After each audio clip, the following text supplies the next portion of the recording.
Date आज 7 अगस्त 2023। ये सब टॉपिक डिस्कस करेंगे इस क्लास में।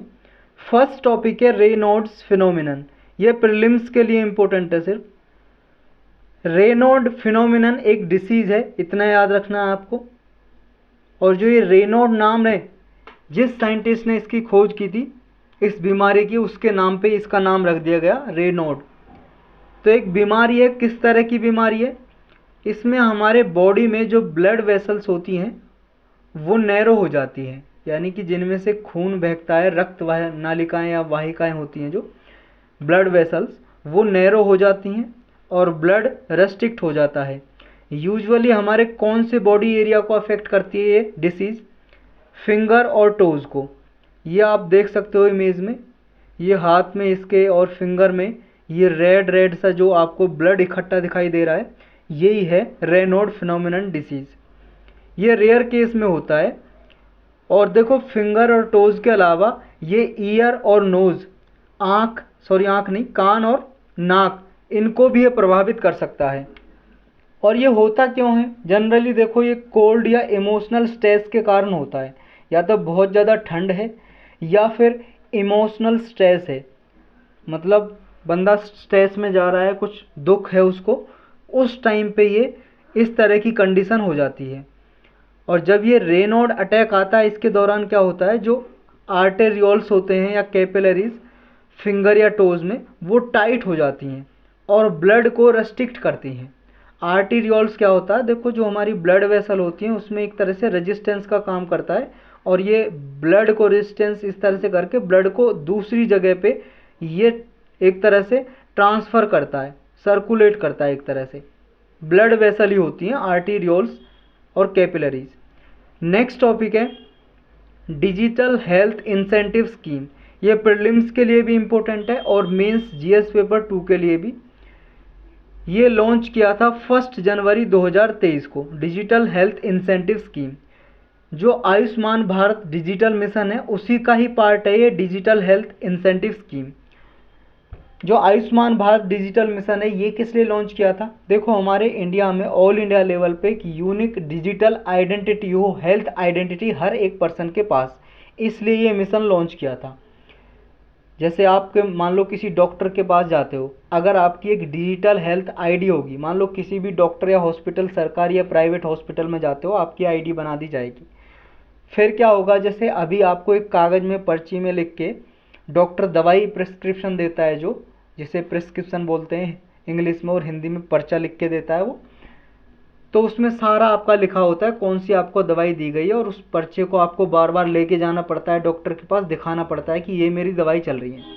लेकिन अगर ये पर्चा ना ले जाना पड़े, ऐसा सिस्टम हो, ये सिस्टम लाने के लिए Ayushman Bharat digital mission launch किया था कि आपका जो डेटा है इसमें सारा इसमें फिल कर दिया जाएगा, एक डिजिटल आईडी बना दी जाएगी। फिर आपको ये पर्चा कहीं पे भी ले जाने की ज़रूरत नहीं है। भले ही आप कोई दूसरा डॉक्टर चेंज करोगे तो आपकी जो डिजिटल आईडी है वो कंप्यूटर पे डालेगा और सारी आपकी डिटेल आ जाएगी। मान लो कहीं पे मान लो एक्सीडेंट हो जाता है, तो कई बार टाइम लगता है कि इस बंदे का ब्लड ग्रुप क्या है, ब्लड उसे देना हो, तो उस टाइम पे भी उस बंदे की जो नाम डाल के और उसकी डिजिटल आईडी आ जाएगी, वो डाल के तो ये पता लगाया जा सकता है आसानी से। तो बहुत ज़्यादा फ़ायदे हैं इसके। तो इसी के अंदर ये digital health incentive scheme launch की थी जनवरी 2023 में। तो इसका क्या टारगेट है? देखो, कोई भी हमारी कंट्री में जो आयुष्मान भारत डिजिटल मिशन के अंदर डिजिटल हेल्थ को बूस्ट करेगा और हेल्थ आईडी क्रिएट करेगा, चाहे प्राइवेट हॉस्पिटल हो चाहे पब्लिक हॉस्पिटल हो, चाहे कोई डिजिटल हेल्थ सॉल्यूशन प्रोवाइड कर रहा है, hospital health management information system या लेबोरेटरी, या कोई या लेबोरेटरी मैनेजमेंट इंफॉर्मेशन सिस्टम, तो उनको ये गवर्नमेंट इस स्कीम के जरिए इंसेंटिव देगी, यानी कि प्रॉफिट देगी, बेनिफिट देगी। तो इसमें कितना बेनिफिट देगी गवर्नमेंट? इसमें 4 करोड़ तक का बेनिफिट देगी। किसके आधार पे? जितना वो डिजिटल हेल्थ रिकॉर्ड क्रिएट कर पाएंगे, उसी के आधार पे इसके अंदर जो आयुष्मान भारत हेल्थ अकाउंट जितने क्रिएट कर पाएंगे, उसी के आधार पे इन लेबोरेटरी हॉस्पिटल वगैरह को गवर्नमेंट इंसेंटिव देगी स्कीम के अंदर। तो यही है इस स्कीम के अंदर मेनली। और ऐसी कौन कौन सी एंटिटीज़ होंगी जिनको दिया जाएगा? देखो वो एंटिटी जो हेल्थ फैसिलिटी जिनके पास 10 या 10 से बेड ज़्यादा हैं, मतलब कोई हॉस्पिटल है उसमें 10 बेड कम से कम होने चाहिए या उससे ज़्यादा होने चाहिए, या कोई लेबोरेटरी या रेडियोलॉजी डायग्नोस्टिक सेंटर हो जहाँ पे मान लो बीमारी का पता लगाने के लिए टेस्ट किए जाते हैं, लैब वगैरह होती हैं, तो उसको ये इंसेंटिव दिए जाएंगे। या डिजिटल सॉल्यूशन कंपनी कोई है तो उसको भी ये इंसेंटिव दिए जाएंगे स्कीम के अंदर। तो यही था इसके बारे में। नेक्स्ट टॉपिक है अनमेसा एंड उत्कर्ष फेस्टिवल। ये प्रीलिम्स के लिए इम्पोर्टेंट है मेनली, तो GS paper 1 art and culture के लिए भी इम्पोर्टेंट है मेंस में। क्या है ये अनमेसा और उत्कर्ष फेस्टिवल, और अभी रिसेंटली न्यूज़ में क्यों है? क्योंकि रिसेंटली ये जो फेस्टिवल है ये रिसेंटली ऑर्गेनाइज किए गए। किसने? देखो जो ये अनमेसा है ये तो साहित्य अकेडमी ने, और शायद संगीत नाटक अकेडमी है जो, इसने ये उत्कर्ष फेस्टिवल ऑर्गेनाइज किया। किस लिए किया? हमारे इंडिया में जो कल्चरल डाइवर्सिटी है उसको प्रमोट करने के लिए। तो पहले जानते हैं अनमेसा के बारे में। यह अनमेसा देखो इंडिया का मोस्ट इंक्लूसिव और एशिया का लार्जेस्ट लिटरेचर फेस्टिवल है। इसमें क्या होता है, नंबर ऑफ लैंग्वेज रिप्रेजेंट की जाती हैं। इसमें 102 से ज़्यादा लैंग्वेज में 575 ऑथर आते हैं, मतलब इस साल आए थे 2023 का जो अनमेसा हुआ था। और इसमें 75 से ज़्यादा इवेंट हुए थे जिनमें 575 से ज़्यादा ऑथर यानी कि लेखक जो बुक वगैरह लिखते हैं उन्होंने पार्टिसिपेट किया था।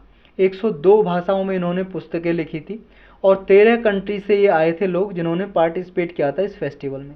ये जो 2023 में ये फेस्टिवल हुआ है अनमेसा, ये सेकंड एडिशन हुआ है। फर्स्ट इवेंट जो हुआ था जून 2022 शिमला में हुआ था, तो इसलिए ये न्यूज़ में अनमेसा। दूसरा है उत्कर्ष फेस्टिवल। ये क्या है उत्कर्ष फेस्टिवल?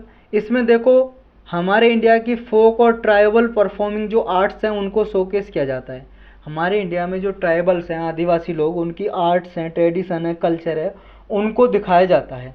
और एक तरह से उनकी आर्ट को, कल्चर को, उनकी कला है जो संस्कृति, रीति रिवाज, ट्रेडिशन, उनको कंजर्व किया जा सके और उनकी कल्चरल डाइवर्सिटी उसको प्रोटेक्ट किया जा सके, इसलिए ये कराया जाता है। तो वर्ल्ड वाइड जो हमारे इंडिया की जो कल्चर की वैल्यू है उसको वर्ल्ड वाइड प्रमोट किया जा सके और इंडिजिनस जो हमारी आर्ट है उसको दिखाया जा सके वर्ल्ड वाइड, इसके लिए ये कराया जाता है उत्कर्ष फेस्टिवल। अब जान लेते हैं जो ये एकेडमी कराती हैं इनको। पहले जानते हैं ये संगीत नाटक एकेडमी जो ये फेस्टिवल को कराती है, जिसमें ट्राइबल कल्चर है, आर्ट है, इसको शोकेस करती है उत्कर्ष फेस्टिवल में। ये है संगीत नाटक एकेडमी। ये कब बनाई गई थी? 1953 में इसको बनाया गया था।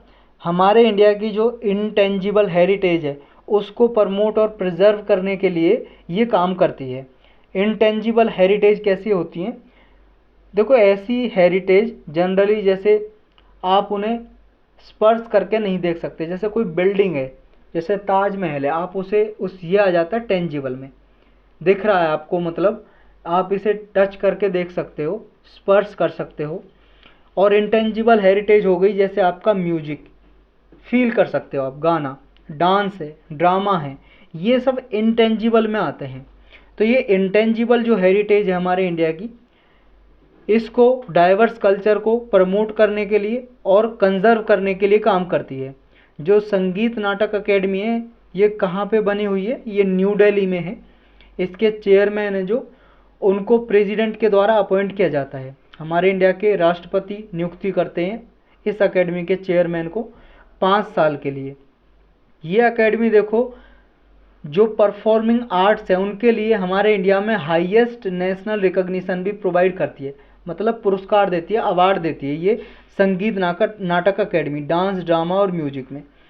और ये देखो जो आर्टिस्ट होते हैं या कोई स्कॉलर्स हैं म्यूजिक, डांस, ड्रामा में, उनको फेलोशिप भी प्रोवाइड करती है, स्कॉलरशिप टाइप देती है ये।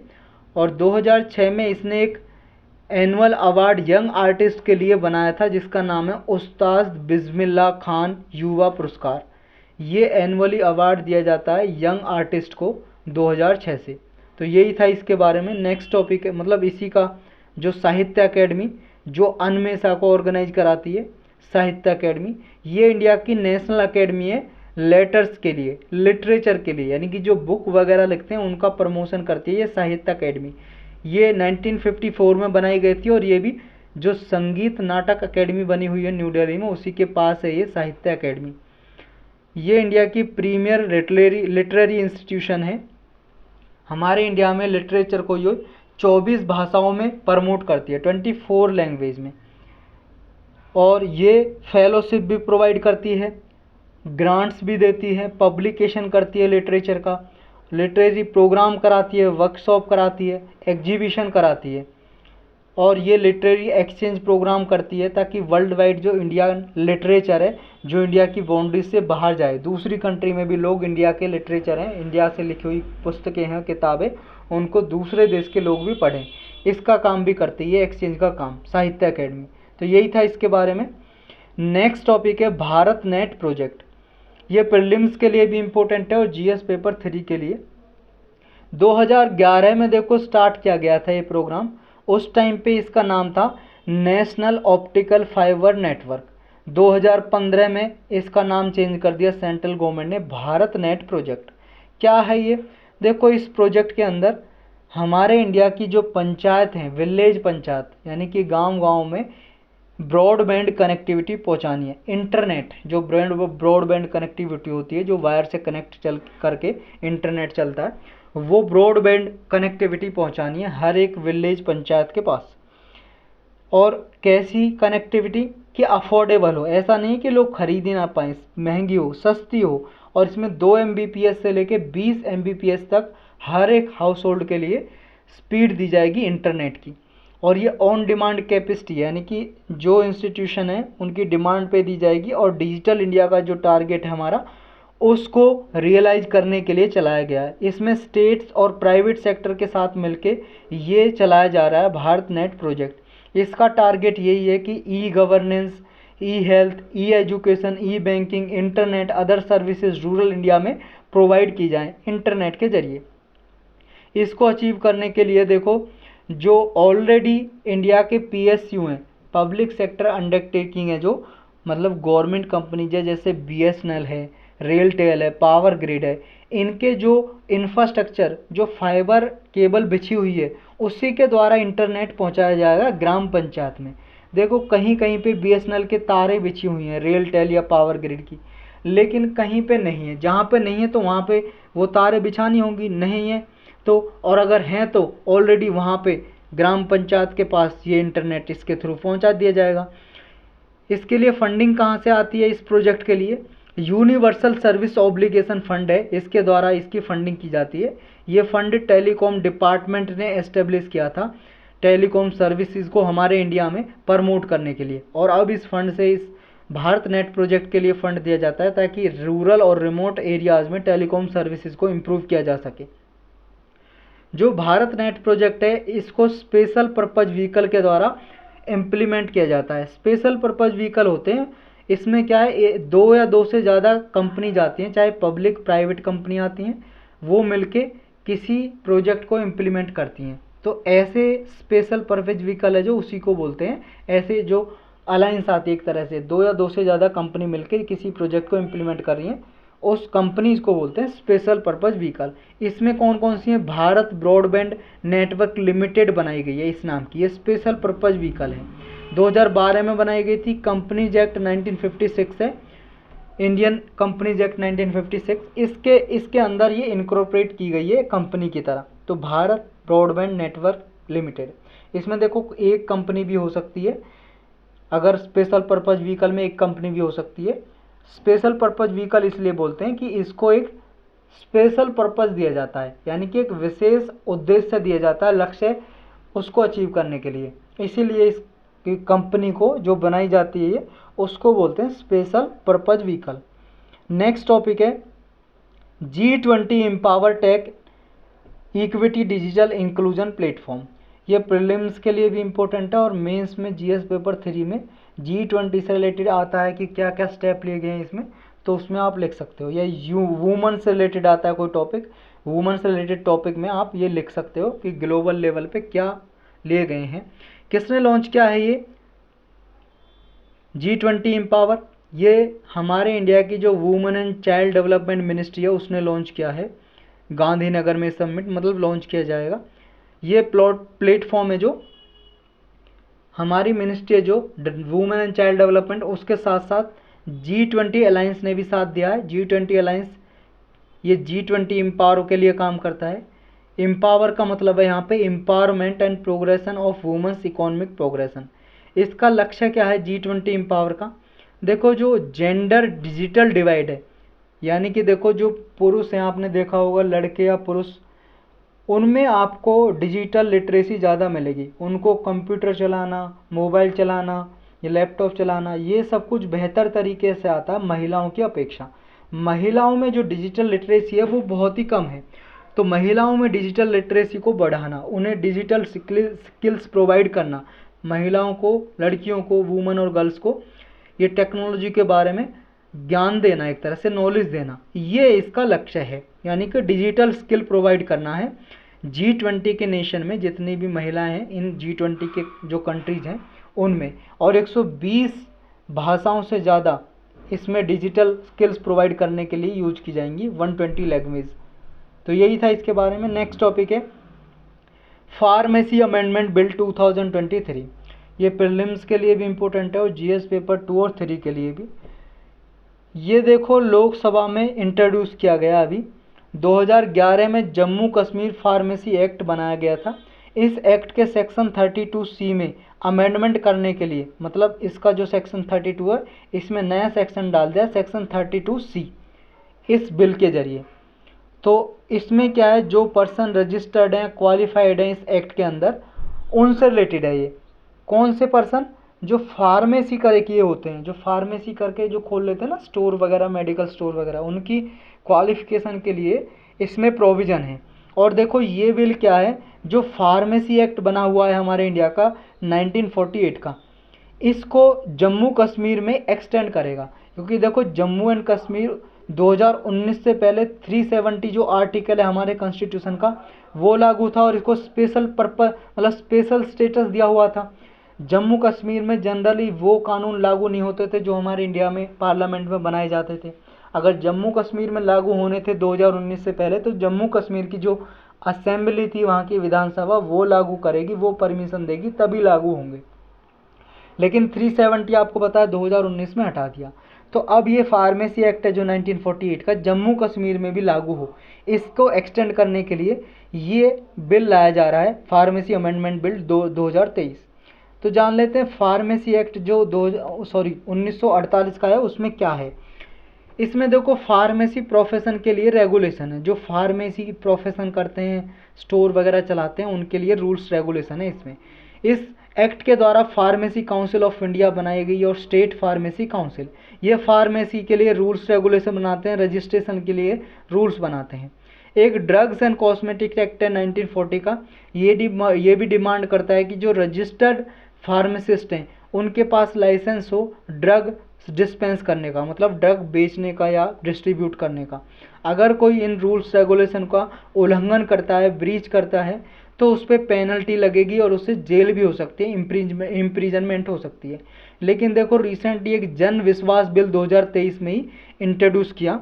इसमें क्या है, इसमें यह है कि जो ये फार्मेसी एक्ट 1948 और ड्रग्स एंड कॉस्मेटिक एक्ट 1940 में जो पेनल्टी और इम्प्रीजनमेंट का प्रोविज़न है, तो इसको ना डीक्रिमिनलाइज किया है। मतलब अब ये क्रिमिनल एक्टिविटी नहीं समझी जाएगी, यानी कि अपराध नहीं समझा जाएगा, जेल में नहीं डाला जाएगा कोई इस रूल्स रेगुलेशन का, इस एक्ट का उल्लंघन करेगा आदमी, फार्मासिस्ट कोई, तो क्या समझा जाएगा, सिर्फ पेनल्टी लगाई जाएगी उस पर कि पेनल्टी दो। ये जन विश्वास बिल इसलिए लाया गया।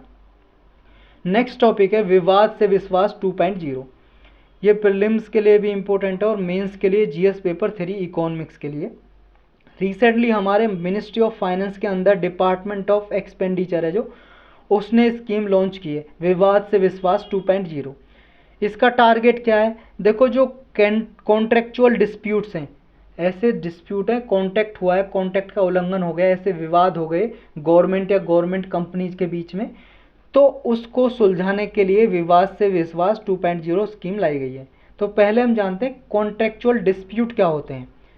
कॉन्ट्रेक्चुअल डिस्प्यूट होते हैं, मान लो किसी दो कंपनीज ने एग्रीमेंट किया, ए और बी ने, इन कंपनी ने एग्रीमेंट किया समझौता, इसमें कुछ शर्तें थी, उस शर्तों को नहीं मान रही कोई एक कंपनी, अब उसने उल्लंघन कर दिया, तो इन दोनों के बीच में डिस्प्यूट हो जाएगा। यानी कि डिस्प्यूट किसके वजह से हुआ, कॉन्ट्रैक्ट का उल्लंघन किया, जो एग्रीमेंट हुआ था उसका उल्लंघन किया, इसलिए इसको झगड़े को बोलते हैं कॉन्ट्रेक्चुअल डिस्प्यूट। डिस्प्यूट में झगड़ा और कॉन्ट्रेक्चुअल डिस्प्यूट हो जाएगा ये। तो ये जो स्कीम है ये रिजॉल्व किस तरह से करेगी, ये स्कीम में ऑफर दिया गया है कि वो वॉलंटरी वन टाइम सेटलमेंट कर सकते हैं, अपने डिस्प्यूट जो पेंडिंग पड़े हुए हैं उनको सुलझा सकते हैं। कौन कौन एप्लीकेबल होंगे इसमें देखो, अगर कोर्ट ने 30 अप्रैल 2023 तक किसी को कॉन्ट्रेक्चुअल डिस्प्यूट के रिगार्डिंग अपना फैसला सुनाया है, तो उस फैसले के अकॉर्डिंग जो भी अमाउंट देना है किसी कॉन्ट्रेक्चुअल पार्टी को, जो कॉन्ट्रैक्टर है जिसने कॉन्ट्रैक्ट किया था कोई कंपनी है, उसको 85% अमाउंट देना पड़ेगा।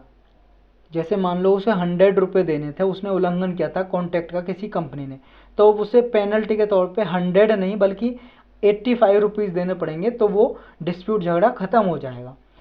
और अगर मान लो कोर्ट ने 31 जनवरी 2023 तक आर्बिट्रल ऑर्डर किसी ने दिया है, मतलब आर्बिट्री जो इंस्टीट्यूशन होता है आर्बिट्रेशन के थ्रू किया गया है किसी का सेटलमेंट, तो फिर उसे 65% अमाउंट देना पड़ेगा, बस 65%। तो ये उनके बीच का जो डिस्प्यूट है झगड़ा वो ख़त्म हो जाएगा। इसको इम्प्लीमेंट कौन, मतलब किस तरह से किया जाएगा, ये जो government e market place platform है इसके द्वारा इसको इम्प्लीमेंट किया जा रहा है। सिग्निफिकेंस क्या है, देखो जो ये इतने कॉन्ट्रेक्चुअल डिस्प्यूट्स हैं इनका जल्दी से निपटारा किया जा सकेगा, सेटलमेंट किया जा सकेगा, ये इसका फ़ायदा होगा। इससे पहले देखो विवाद से विश्वास 2020-21 के बजट में अनाउंस की थी स्कीम, किस लिए, ये डायरेक्ट टैक्स की जो पेमेंट है उनको रिड्यूस करने के लिए। बहुत सारे लोग के डिस्प्यूट चल रहे थे कि वो डायरेक्ट टैक्स नहीं भरते हैं, इनकम टैक्स वगैरह नहीं भरते हैं, तो वो अपना इनकम टैक्स भर सके, उन पर कोई पेनल्टी नहीं लगेगी। डेट दी गई थी विवाद से विश्वास स्कीम में। उसके बाद देखो विवाद से विश्वास फर्स्ट फेस लॉन्च किया, ये एमएसएमई सेक्टर के लॉन्च किया कोविड-19 के दौरान। जो मीडियम माइक्रो स्मॉल और मीडियम इंटरप्राइजेज छोटे लघु उद्योग हैं वो अपना जो लोन वगैरह नहीं भर पा रहे थे उनको थोड़ी छूट दी थी स्कीम में। फिर अब ये सेकंड फेज लॉन्च किया है कॉन्ट्रेक्चुअल एग्रीमेंट के लिए, तो यही था इसके बारे में। नेक्स्ट टॉपिक है निधि प्रोग्राम, ये प्रीलिम्स के लिए भी इंपॉर्टेंट है और GS paper 3 science and tech. देखो निधि प्रोग्राम क्या है, किसने लॉन्च किया, बस दो बातें याद रखनी है। ये देखो department of science and technology, ministry of science and technology के अंडर इसने ये लॉन्च किया 2016 में। किस लिए, हमारे इंडिया में इनोवेशन और स्टार्टअप कल्चर को प्रमोट करने के लिए। इसका क्या मतलब है निधि का, national initiative for developing and harnessing innovation. ज़्यादा से ज़्यादा हमारे इंडिया में इनोवेशन हो, आविष्कार हो, नए नए रिसर्च डेवलपमेंट हो, नए नए स्टार्टअप खुलें जो इनोवेशन करें, इसके लिए ये प्रोग्राम चलाया गया था। तो यही था लेक्चर में, और कुछ वन लाइनर टॉपिक है उनको देख लेते हैं। एक देखो समुद्रयान प्रोजेक्ट, ये न्यूज में था। क्या है समुद्रयान प्रोजेक्ट, जैसा इसके नाम में समुद्रयान, तो समुद्रयान समुद्र से रिलेटेड होगा।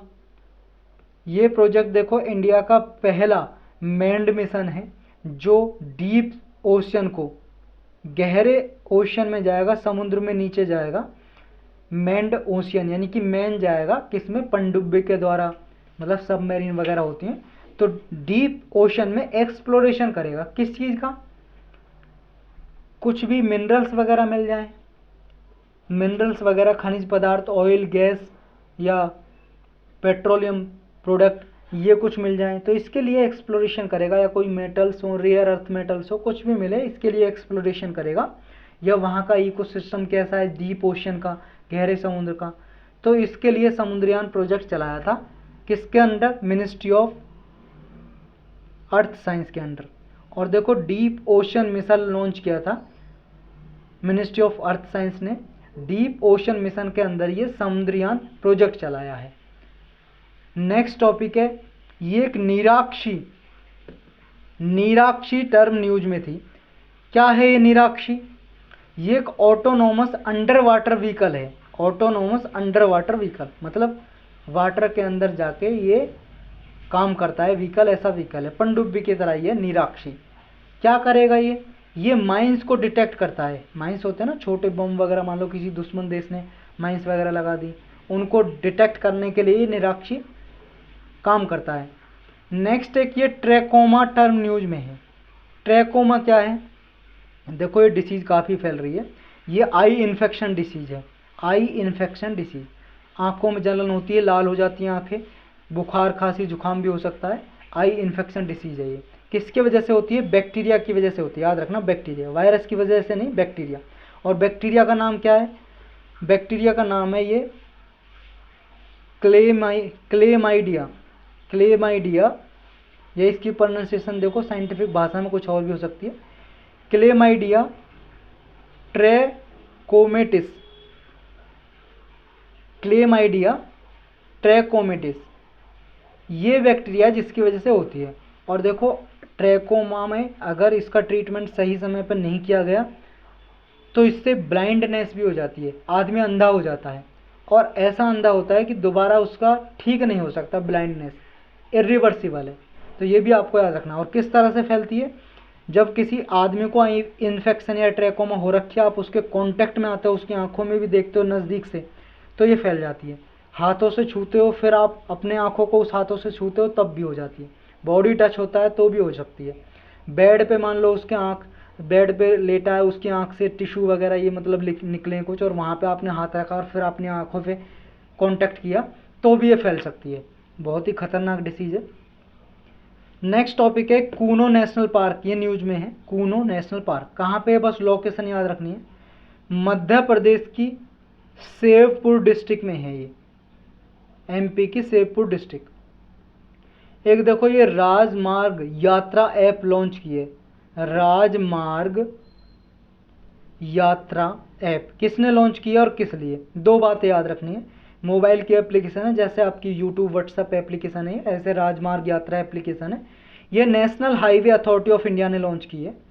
Ministry of road and transportation है ना, जो उसके अंदर काम करती है। National highway authority of India हमारे इंडिया में हाईवे बनाने का, नेशनल हाईवे बनाने का काम करता है। इसने लॉन्च किया किस लिए? ये रोड के बारे में जानकारी देगा। नेशनल हाईवे पे कोई कैसे रोड है, वहाँ पे टोल कहाँ पे है, फास्टैग के बारे में जानकारी, ये सब कुछ जानकारी उपलब्ध कराएगा ये राजमार्ग यात्रा ऐप। मतलब रोडवेज के बारे में, यानी कि हाईवेज के बारे में। तो यही टॉपिक थे आज के लेक्चर में।